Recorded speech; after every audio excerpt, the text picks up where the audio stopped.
I never imagined that climbing Mount Everest would lead me to the most horrifying experience of my life. It was a sunny morning when our team of 5 climbers set out to conquer the world's highest peak. Our excitement was palpable, but little did we know that the mountain held unimaginable horrors that would test our courage to the core. As we ascended, the air grew thin, and each step felt like an eternity. The biting cold gnawed at our bones, and the wind howled mercilessly, making us shiver despite our layers of gear. Yet, we pressed on, driven by the ambition to reach the summit and etch our names in history. As we reached the death zone, the lack of oxygen began to take its toll. Our bodies struggled to cope with the altitude, and exhaustion was now our constant companion. We stumbled upon the frozen remains of a climber who had perished many years ago, a grim reminder of the mountain's unforgiving nature. But even that haunting sight could not prepare us for what came next. The weather took a sudden turn for the worse, and a blizzard engulfed us in a frenzy of snow and ice. Visibility was reduced to a few feet, and we had no choice but to huddle together for warmth. Panic gripped our hearts as we tried to find our bearings, but the swirling snow rendered us disoriented and lost. The eerie silence of the storm only added to the terror, making us feel isolated and alone. As the blizzard raged on, one of our teammates suddenly vanished from sight. We called out for him, but the wind swallowed our voices, leaving us with a haunting silence as we waited in vain. We knew that going after him was suicidal, and with heavy hearts, we had no choice but to continue without him. The guilt of leaving a friend behind gnawed at our souls, but survival was our only priority. Hours passed, but it felt like an eternity. Our numb fingers and toes protested against the merciless cold. We trudged on, our bodies screaming for respite, but the mountain offered none. Just when we thought the horror couldn't escalate further, we encountered an enormous crevasse that seemed impassable. Our guide, a seasoned mountaineer, devised a risky plan to traverse the chasm using makeshift ropes and ice axes. Fear pulsed through our veins as we edged across the narrow bridge of ice, one misstep away from oblivion. The crevasse yawned beneath us, threatening to swallow anyone who faltered. Our hearts pounded in our chests, and each breath felt like fire in our lungs. By some miracle, we made it across, shaken but alive. Our sense of accomplishment was short-lived, though, as we faced yet another night on the treacherous slopes. Darkness enveloped us, and the biting cold intensified. As we settled in our tents, the howling wind outside sounded like the tormented cries of the mountain itself. In the darkness, we heard strange noises echoing through the chilling air. The wind seemed to carry whispers, haunting our dreams and waking hours alike. Paranoia set in, and we questioned every sound and shadow, never knowing if it was real or merely a product of our frayed nerves. But the true horror was yet to unfold. In the depths of that frozen night, we were awakened by a bone-chilling scream that pierced through the thin walls of our tents. It was the voice of our missing teammate, but it sounded unearthly, tinged with fear and despair beyond anything we had ever heard. Driven by desperation, we ventured out into the night, following the echoing cries. The blizzard had subsided, leaving behind an eerie calmness. The snow underfoot was stained with red, and the feeling of dread intensified with every step. We found him near the edge of a precipice, his eyes wide with terror as he pointed towards the abyss. He babbled about dark shadows that stalked him, unseen entities that whispered malevolently in his ears. No matter how much we tried to comfort him, he was inconsolable, lost in a realm of horror we couldn't comprehend. As the first light of dawn broke, our friend's lifeless body lay before us, the terror etched on his face. The mountains had claimed yet another soul, but the horror of that night would forever haunt the survivors. In a state of shock, we stumbled back to camp, defeated and broken. The mountain had shown us its true face, a heartless, unforgiving beast that cared not for our ambitions or dreams.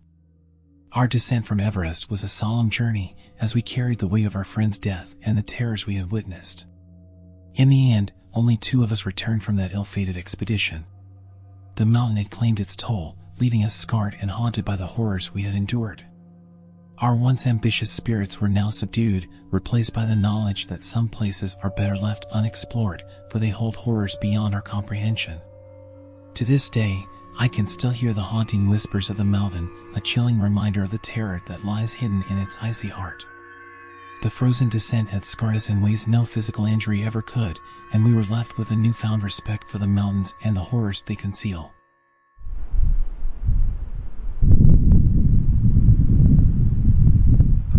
I was always drawn to the mountains, enchanted by their majesty and the solitude they offered. As an avid climber, I gathered a group of adventurous friends, each equally passionate about scaling the heights of the world's most treacherous peaks. We called ourselves the Summit Seekers and embarked on a journey to conquer the ominous Mount Oblitus, a desolate peak that had claimed countless lives, earning the ominous reputation as the Mountain of Forgotten Souls. The journey began with excitement and anticipation, our spirits high as we trekked through dense forests and crossed rushing streams. The towering mountain loomed ahead, its peak shrouded in an eerie mist. I could feel a faint sense of unease crawling up my spine, but I dismissed it as mere pre-climb jitters.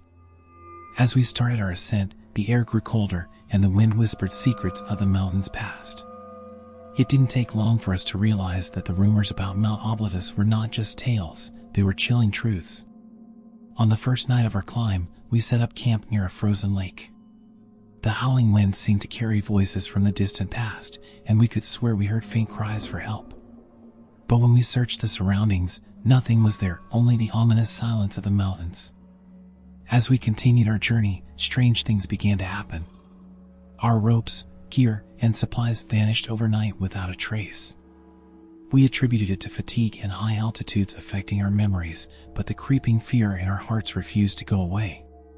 One night, we huddled around the campfire, trying to find solace in its warmth. That's when we saw them, ghostly apparitions of climbers, their faces twisted in terror and agony, silently pleading for salvation. Frozen in fear, we watched as they disappeared into the darkness. The air grew colder, and our breaths turned to mist before our eyes. Terrified and unnerved, we decided to push on, driven by the desperate need to escape the clutches of the mountain. But the higher we climbed, the more malevolent the mountain became. The summit seemed to taunt us, staying just out of reach, as if toying with our hopes and sanity. We encountered treacherous crevasses and precarious ledges, and the mountain seemed intent on claiming us, just like the lost souls who had come before.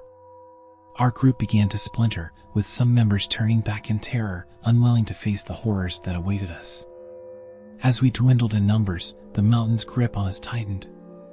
We faced avalanches that cascaded down without warning, and each step became a dance with death.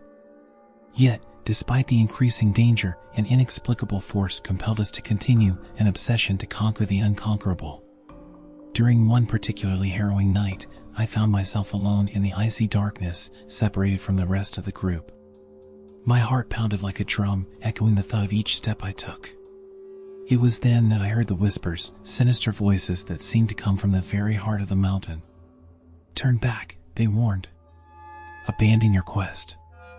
But the stubborn determination that had led me here fueled my response. "No! I won't give in."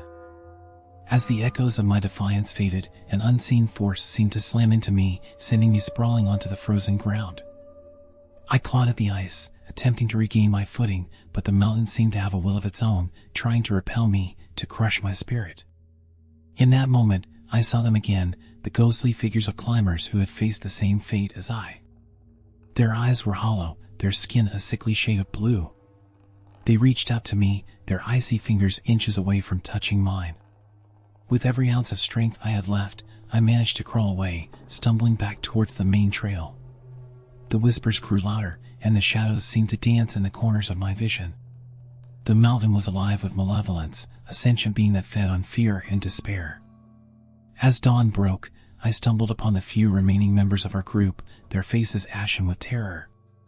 They, too, had witnessed the mountain's wrath and were ready to leave it all behind. We retreated, battered and broken, haunted by the horrors we had faced. Mount Oblitus had taken its toll on us, and we would never be the same. But we were the lucky ones, we had survived. To this day, I cannot forget the haunting peak and the souls that had been swallowed by its darkness. Mount Oblitus remains a place of nightmares, a testament to the evil that can dwell within nature's most beautiful yet unforgiving creations. It is a place best left forgotten, lest it claims more souls in its icy embrace.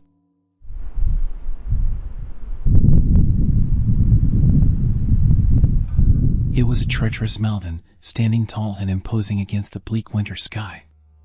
The jagged peaks of Mount Arcturus reached into the heavens, tempting brave souls to conquer its icy majesty.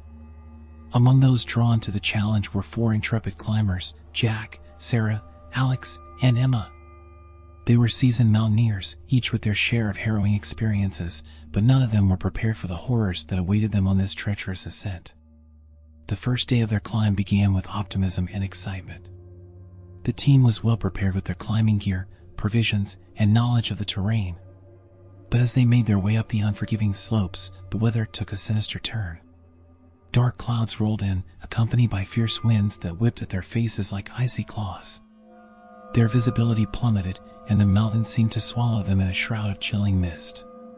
Nightfall came all too soon, and they found themselves clinging to a narrow ledge, the icy abyss below. A sudden snowstorm raged around them, and they were forced to huddle together for warmth and protection.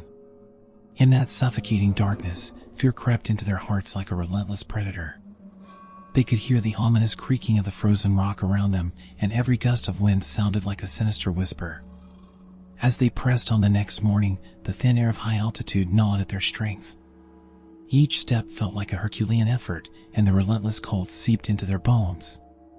Their bodies protested, but their determination to conquer the peak drove them forward.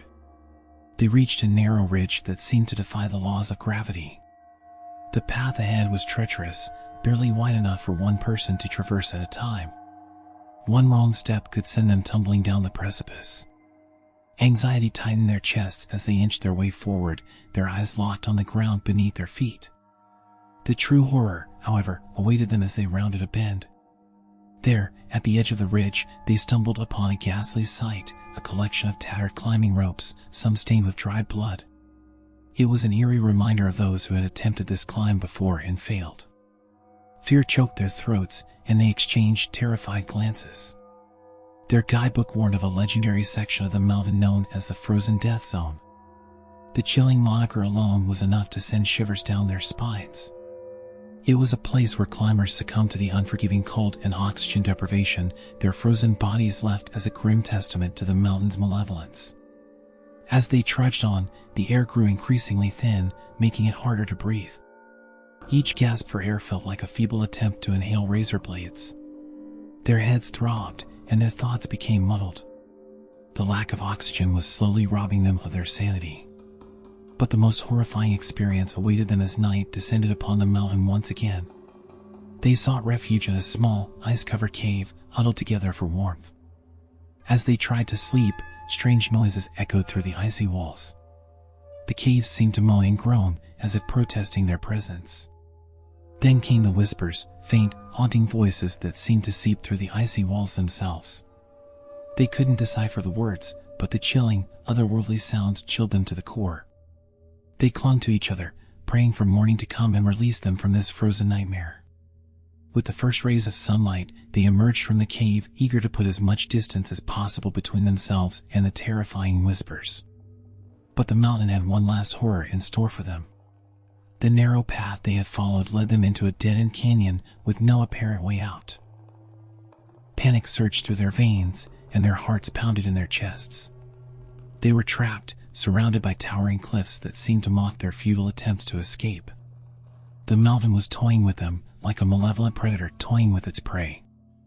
As the hours passed, their hope dwindled. Exhaustion and desperation took hold of their spirits. It was then that they spotted it, a faint glimmer of light above them, high on the canyon wall. A small crevice that could be their salvation. With renewed determination, they decided to climb towards it, no matter the risks. It was a perilous ascent, with loose rocks and hidden crevasses threatening to send them plummeting to their doom. Yet, inch by inch, they climbed, driven by the need to survive. The horrifying abyss below seemed to call to them, but they pushed forward, their fear transformed into fierce determination. At last, they reached the crevice, and with the last of their strength, they pulled themselves through it. On the other side, they found a hidden passage that led them back to safer ground. The relief they felt was indescribable, but they knew they were forever changed by the terrors they had faced on Mount Arcturus. As they descended from the mountain, they left behind the haunting horrors of their ascent. The mountain had tested their spirits, pushing them to the edge of sanity and survival. But they had conquered the darkness, emerging as survivors of a true horror story that would forever be etched in their souls. And they knew they would carry the chilling tale of their experiences on Mount Arcturus with them, a warning to all who dare challenge its icy malevolence.